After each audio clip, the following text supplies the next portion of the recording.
నమస్తే and welcome to Suman TV.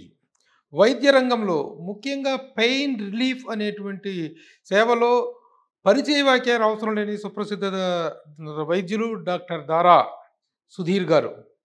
Sudheer గారి దగ్గర ఎన్నెన్నో పెయిన్ రిలీఫ్‌కి సంబంధించినటువంటి చిట్కాలు, ట్రీట్మెంట్స్ తీసుకోవడం జరిగింది. కానీ ఈరోజు ఒక దినపత్రికలో వచ్చినటువంటి ఒక ఆర్టికల్ అనేటువంటిది మాత్రం ఇమ్మీడియేట్‌గా నన్ను ఇక్కడికి రప్పించింది.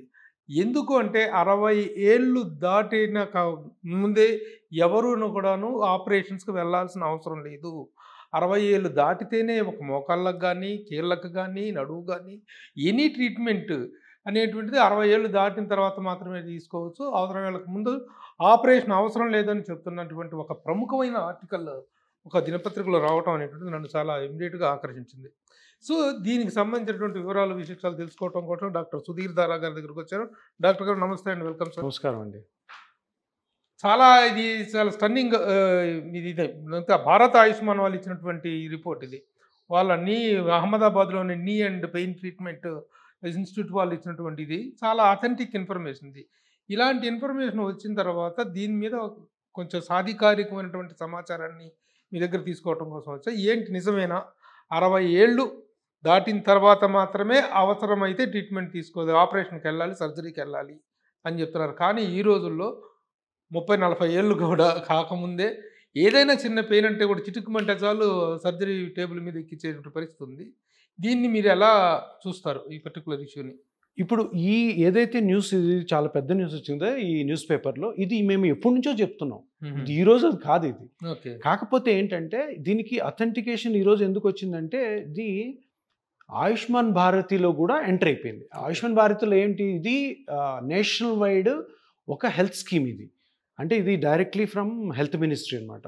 దీంట్లో వాళ్ళు సీరియస్గా చెప్పిన విషయం ఏంటంటే 60 ఇయర్స్ దాటితేనే మోకాళ్ళ నొప్పులకి ఆపరేషన్.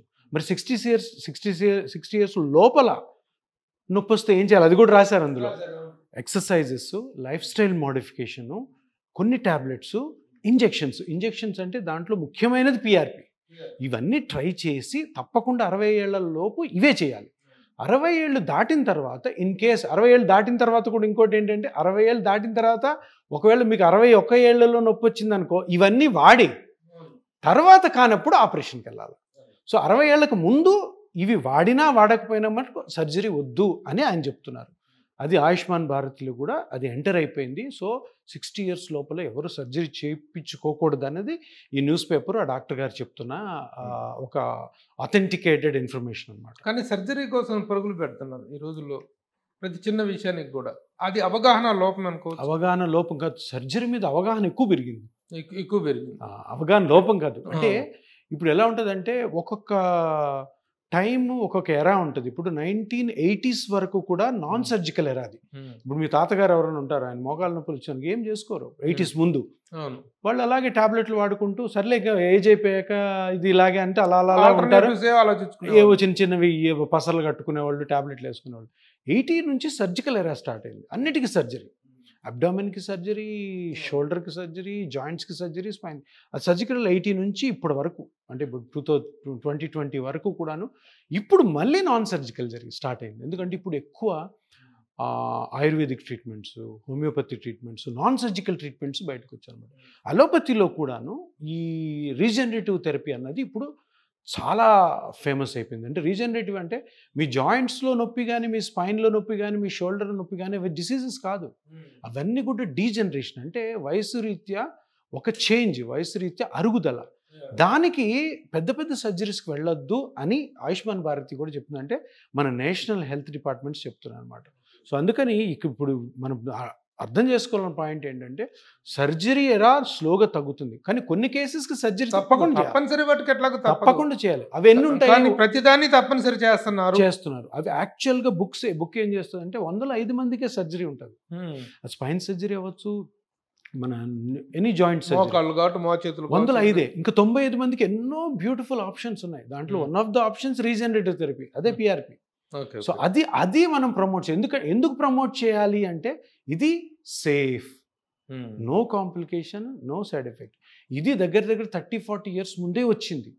సేఫ్గా రన్ అవుతుంది, కానీ దాన్ని ఎవరు ఫేమస్ చేయలేదు. సార్ ఇప్పుడు మనకు ఉన్నటువంటి వైద్య విధానాల్లో ఒక అలోపతి, ఆయుర్వేదం, హోమియోపతి, ఇక రకరకాల యునాని, వీటన్నిటిలో దిస్ ఇయర్ పర్టికులర్గా మీరు యూపీఎంలో ఇస్తున్నటువంటిది it is also allopathy. Allopathy branch. Being you an allopathic doctor, అలోపతిలో సర్జరీ అనేటువంటి దాన్ని వ్యతిరేకిస్తాం అనేటువంటిది వ్యతిరేకిస్తున్నట్లుగా మీరు? వ్యతిరేకించడం కాదు, దానికంటే బెటర్ ఆప్షన్స్ ఉన్నాయని చెప్తున్నాం. ఎర్లియర్ ఆప్షన్స్ ఉన్నాయి. ఎర్లియర్ ఆప్షన్స్, ఫైనల్ గా surgery ultimate and last option. అది నేను చెప్పేది కాదు, మీరు ఏ మెడికల్ బుక్ అని ఓపెన్ చేయండి, ఆపరేషన్ అన్నది అన్ని non surgical treatment modalities exhaust అయిపోయిన తర్వాత చేయమంటారు. నువ్వు ఫస్ట్ పేషెంట్ వచ్చిన 2 నెలలకి నేను ఆపరేషన్ చేస్తా అంటే కుదరదు. అది లేదు, బుక్స్ లో లేదు. అది ఎవరన్నా కూడా మనం నో అనాల్సిందే. సో ఇప్పుడు అది చెప్పడం కోసమే ఈ రోజు పేపర్ ఆర్టికల్ వచ్చింది. సార్ అసలు ఇది ఏ ఏజ్లో స్టార్ట్ అవుతున్నాయి సార్? ఇదివరకుట్లో గతంలో లాగా ఒక వార్ధక్యం, ముసలితనం వచ్చిన తర్వాత 50-60 ఏళ్ల తర్వాత ఈ పెయిన్స్ స్టార్ట్ అవటం అనేటువంటిది, అరుగుదల అనేటువంటిది స్టార్ట్ అవుతుంది. కానీ ఈ జనరేషన్లో ఎందుకు ఎర్లీగానే స్టార్ట్ అవడానికి కారణాలు ఏంటంటే, ఇప్పుడు జనరల్గా నేను ప్రాక్టీస్ స్టార్ట్ చేసినప్పుడు ఒక 15 years బ్యాక్ అందరూ 55 తర్వాతే మోకాలు నొప్పులు వచ్చేవి. ఇప్పుడు 35 తర్వాత ఎక్కువ చూస్తున్నాం. ఇప్పుడు ఈరోజు చూసామంటే నేను ఒక 30 మందిని చూస్తుంటే 15 మంది 35 to 55, 35 to 55, ఇంకా హాఫ్ తర్వాత 55 వాళ్ళు. ఎందుకు వస్తున్నాయి అంటే first of all life style మొత్తము షాటర్ అయిపోయింది. ఇంకా పొద్దున్న లేసినప్పటి నుంచి ఉరుకులు పరుగులు, హెల్త్ మీద కాన్షియస్ ఉండదు, night duties, double duties, travel ఎక్కువ చేయడము, ఇవన్నీ ఒక ఎత్తు అయితే ఇంకొకటి అనవసరమైన ఎక్సర్సైజ్. మీరు కేబీఆర్ పార్క్లో చూడండి, రోజు అంటే ఆ కేబీఆర్ పార్క్లో నడిచే వాళ్ళందరూ కూడా పాపం తెలియక వాళ్ళ మోకాళ్ళు కానీ స్పైన్ కానీ అరిగిపోతాయి మనం ఎక్కువ వాకింగ్ చేస్తే అన్నది ఎవరికి తెలియదు. వాకింగ్ అంటే ఏదో అమృతంలాగా వాక్ చేసి పోతాడు. ఎంత చేయాలి, ఏ వయసులో ఎంత చేయాలి, ఏ కండిషన్ ఉన్న వాళ్ళకి ఎంత వాకింగ్ చేయాలి ఎవరికి తెలియదు. పాపం వెళ్తారు, డాక్టర్లు ఏమంటారు వాకింగ్ మంచిది అంటారు, అంతే. ఏ మనిషికి ఎంత వాకింగ్ చేయాలా, అది చెయ్యొచ్చా లేదా, కొంతమంది అసలు వాకింగే చేయకూడదు. వాకింగ్ ప్రిస్క్రైబ్డ్గా ఉండాలి. ప్రిస్క్రైబ్డ్, ప్రతి మనిషికి కస్టమైజ్డ్. మీ ఏజ్కి మీకున్న కండిషన్స్ ప్రకారము మీరు ఎంత వాక్ చేయాలని మెడికల్లీ ప్రూవెన్. అవన్నీ ఒక డాక్టర్ని అడిగితే చెప్పేస్తారు, కానీ తెలియదు. మన పక్కింటోడు వాక్ చేస్తున్నాడు, వాంతో పాటు కలిసి కార్లో ఎక్కడం, కార్ అక్కడ పార్క్ చేయడం, ఒక రౌండ్ కొడితే 4 kilometers. అరే ఒక్కో రౌండ్ కొట్టాం కదా ఇంకో రౌండ్ కొడదాం అనుకో. అక్కడ ఆ రోజు మీకు సైకలాజికల్ బాగుంటుంది, కానీ దానివల్ల జరుగుతున్న డీజనరేషను స్పైన్లో కానీ షోల్డర్లో కానీ నీజ్లో కానీ మీకు తెలియదు. సో ఇది ఇంకోటి రీజన్ తొందరగా ఎదిగిపోవడానికి. ఇంకొకటి చాలామంది జిమ్ ఒకటి ఫ్యాషన్ అయింది, ఈ మ్యారథాన్స్ ఒకటి ఫ్యాషన్ అయిపోయినాయి, సైక్లింగ్లు ట్రెక్కింగ్లు ఫ్యాషన్ అయ్యి అందరూ ఏమనుకుంటారంటే అందరూ ఒకటే వర్డ్, సార్ ఫిట్నెస్ సార్ అని. ఫిట్నెస్కి మీనింగే లేదు. ఈ ఫిట్నెస్ దాంట్లో ఈ డీజనరేషన్ ఎక్కువైపోయింది. దాంతో 35-40 నుంచే మోకాళ్ళు అరగడం. చాలా యంగ్స్టర్స్ ఇప్పుడు వస్తున్నారు మోకాళ్ళు. అండ్ ఇప్పుడు జరిగే తప్పు ఏంటంటే ఈ 40 సంవత్సరాల్లో మోకాలు అరిగిపోయిన వాడు ఎన్ని రోజులని మందులు వాడతాడు, ఎన్ని రోజులని ఎక్సర్సైజ్ చేసి తగ్గించుకుంటాడు, ఎన్ని రోజులని ఇంజెక్షన్స్ అని చూస్తాం. అందుకని 45కో 50 లోపలే ఆపరేషన్ జరిగిపోతుంది. సార్ ఈ సందర్భంలో ఒక చిన్న డౌట్ కూడా అడుగుతాను. మీ I am a film journalist and film related స్టార్స్తో ఎక్కువగా మూవ్ అవుతుంటాం. మా సినిమా వాళ్ళు చాలా ఓవర్గా జిమ్ చేస్తుంటారు, బాడీని ఒక్కొక్క క్యారెక్టర్ కోసం విపరీతంగా బాడీ పెంచేస్తుంటారు, మళ్ళీ ఇంకొక క్యారెక్టర్ కోసం విపరీతంగా మేక్ ఓవర్ చేసేస్తుంటారు. ఈ మార్పులు అనేటువంటి ఈ పెయిన్ మీద ఎలాంటి ప్రభావం చూపిస్తాయంటారు? చాలా ప్రభావం చూపుతాయి, కానీ తప్పదు వాళ్ళకి. ఒకటి ఫిల్మ్ స్టార్స్కి, ఇంకోటి స్పోర్ట్స్ పర్సన్కి. ఇప్పుడు ఒక స్పోర్ట్స్ పర్సన్ విరాట్ కోహ్లీ తీసుకోండి. విరాట్ కోహ్లీ ఒక 16-17లో కెరీర్ స్టార్ట్ చేసి ఉంటాడు, చిన్నప్పుడు ఆడుతున్నా కానీ ఇంటర్నేషనల్ ఎరాకి వచ్చి.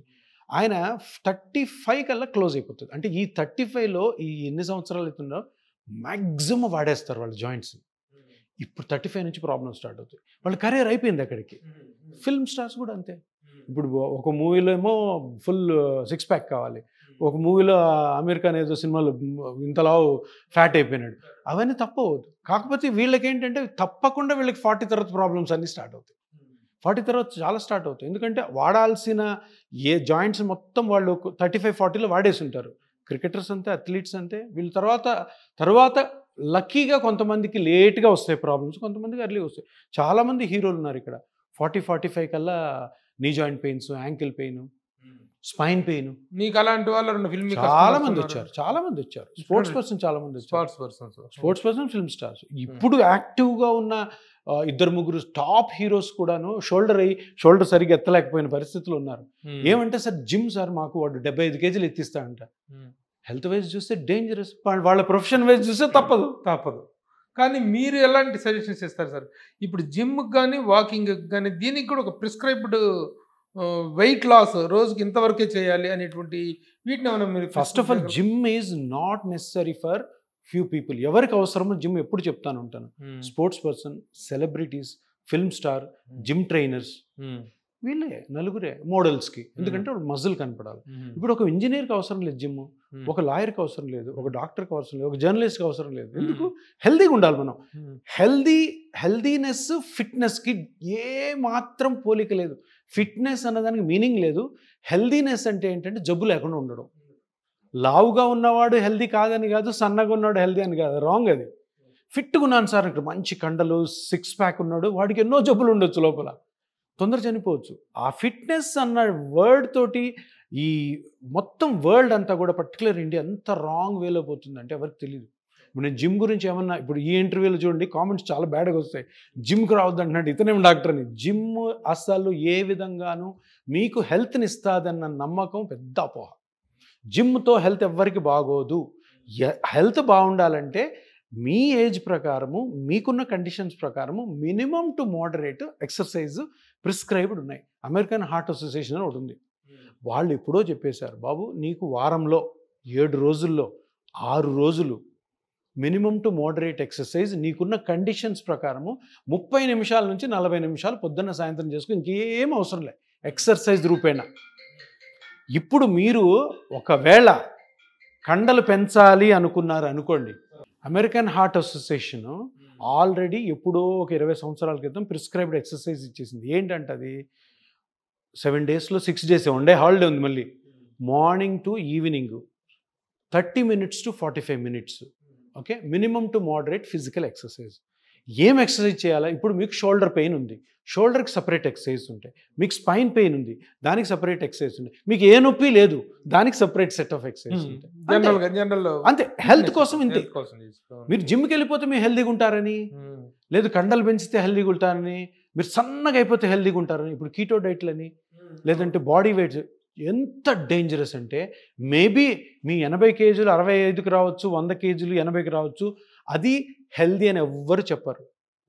కానీ మీరు ఏదైతే మన గట్ ఉంటుందో గట్కి సడన్గా ఒక అన్యూజువల్ ఫుడ్ని ఇస్తున్నారో సిస్టమ్ మొత్తం ఇంబ్యాలెన్స్లో పోతుంది.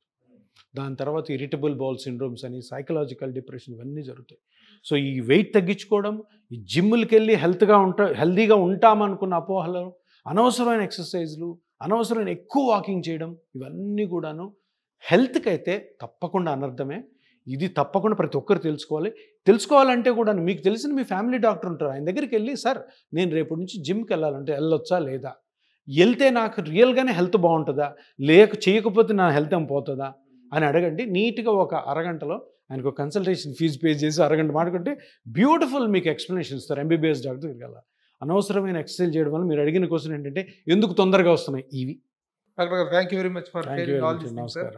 చాలా ఇంపార్టెంట్ సమాచారాన్ని ఇవాళ మీరు మాకు క్లారిఫికేషన్ ఇచ్చారు. Thank you sir. నమస్కారం.